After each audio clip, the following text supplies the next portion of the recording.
Assalamualaikum. Kami dari kumpulan Materialisme, Punca dan Kesan. Antara ahli kumpulan yang akan membentangkan tajuk Materialisme, Punca dan Kesan ialah Muhammad Suhail Mukhalis bin Saiful Anam, Muhammad Nur Adli bin Muhammad Nazli dan Muhammad Helmi bin Miskan. Antara isi kandungan yang akan dibentangkan di dalam persembahan ini adalah pengenalan, isi dan huraian, dan kesimpulan. Pengenalan. Manusia telah diciptakan atas tujuan untuk beribadah kepada Allah Subhanahu Wa Taala. Pada dasarnya, setiap manusia selalu menginginkan kehidupannya di dunia ini dalam keadaan baik, secara material maupun spiritual, individual maupun sosial. Dalam kajian ini akan dibincangkan punca dan kesan materialisme terhadap seseorang individu atau umat Islam di dunia ini. Kajian ini bertujuan untuk mengkaji dan membincangkan betapa besarnya impak ideologi atau gerakan materialisme terhadap manusia zaman kini. Kepentingan pengetahuan dalam kesan-kesan gerakan materialisme dapat mengubah seseorang individu dan masyarakat Islam kepada kehidupan yang lebih baik dan berlandaskan syariat Islam. Isi dan huraian. Antara isi dan huraian yang akan dibentangkan di dalam tajuk ini adalah definisi materialisme, sejarah ideologi materialisme, perkembangan teknologi materialisme, kesan ideologi materialisme terhadap umat Islam, faktor kewujudan dan perkembangan ideologi materialisme, dan cabaran dalam menangani ideologi materialisme. Definisi materialisme.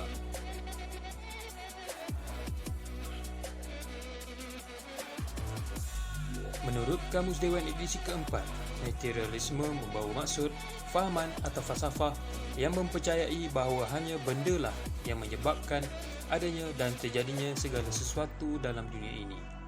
Ia berkaitan dengan kebendaan, bersifat kebendaan dan mengutamakan kebendaan. Manakala, Kamus Oxford Advanced Learners, materialisme bererti teori-teori atau kepercayaan bahawa material sahaja yang wujud.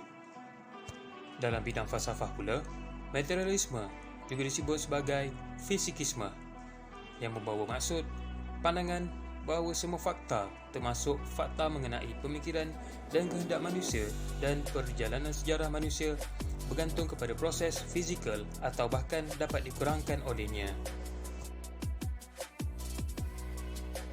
Sejarah ideologi materialisme.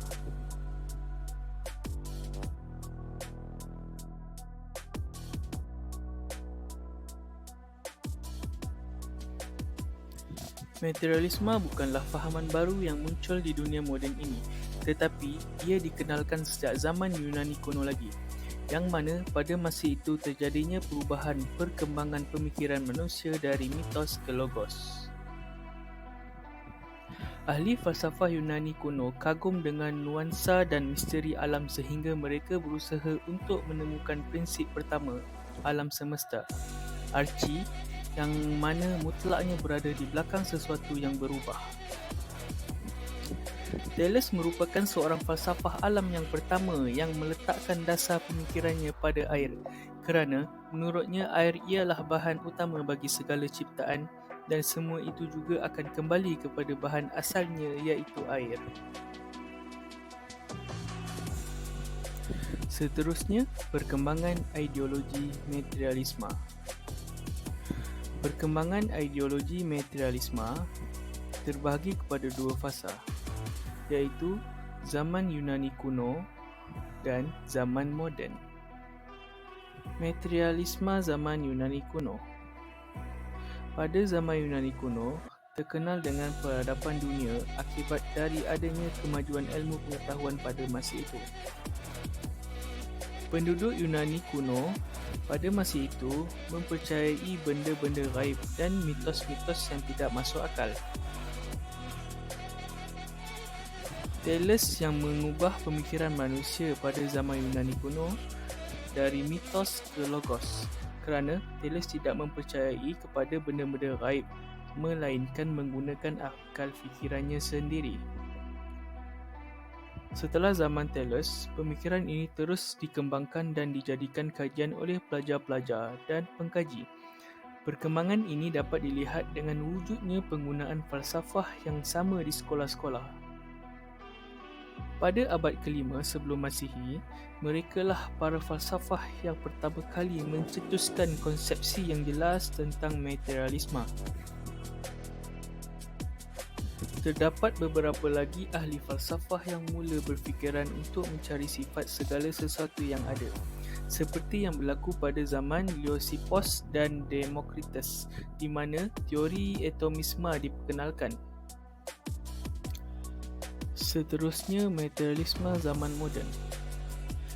Materialisme zaman moden dapat dilihat pada abad pertengahan sekitar abad ke-17 dan seterusnya sehingga abad ke-19. Materialisme moden berkembang berkaitan dengan mekanik dan matematik yang kemudiannya berkembang dengan pesat. Oleh itu, materialisme pada abad itu disebut materialisme mekanik. Aspek lain dari materialisme abad itu adalah keinginan untuk menganalisis, memisahkan alam menjadi bidang dan objek kajian empirikal. Tokoh yang mempelopori materialisme pada zaman moden ini ialah Julian of Rey de Lamettrie atau dikenali sebagai Lemaitre pada 1709 hingga 1751. Zaman moden mengatakan bahawa jasad wujud sebelum roh dan dunia material dianggap yang pertama sementara pemikiran adalah yang kedua. Menurut materialisme ini, alam semesta terdiri daripada gabungan atom yang diatur oleh undang-undang fisikokimia. Kemungkinan tertinggi atom ini adalah untuk membentuk manusia. Pengaruh pemikiran materialisme sangat besar pada zaman moden ini.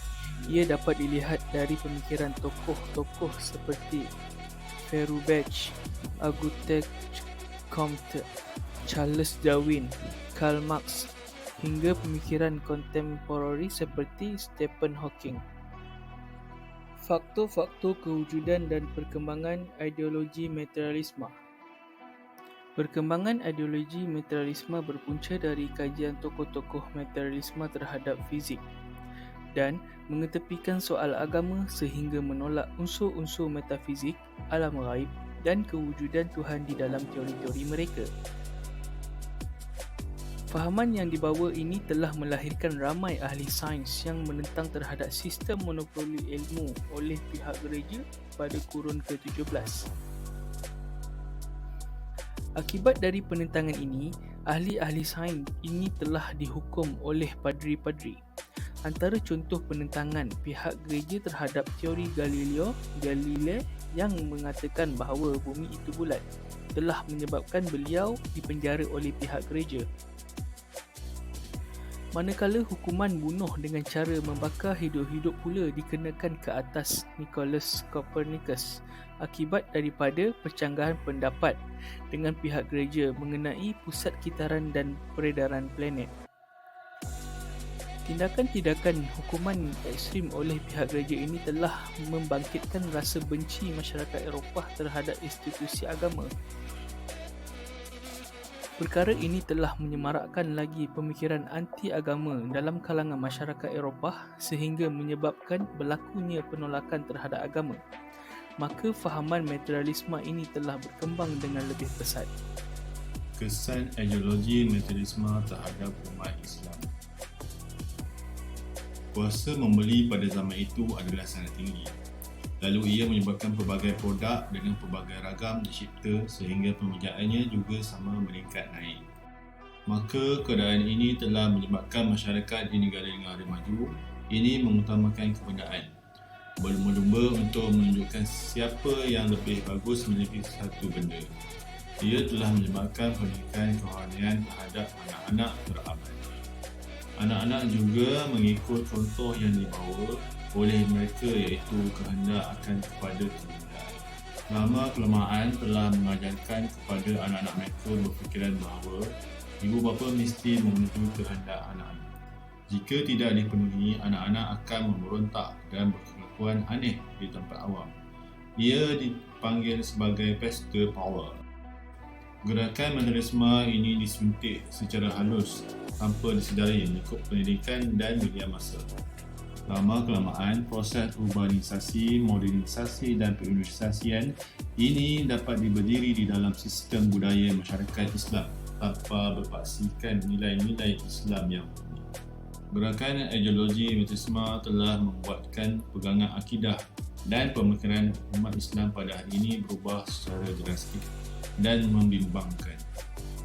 Cabaran dalam menangani ideologi materialisme.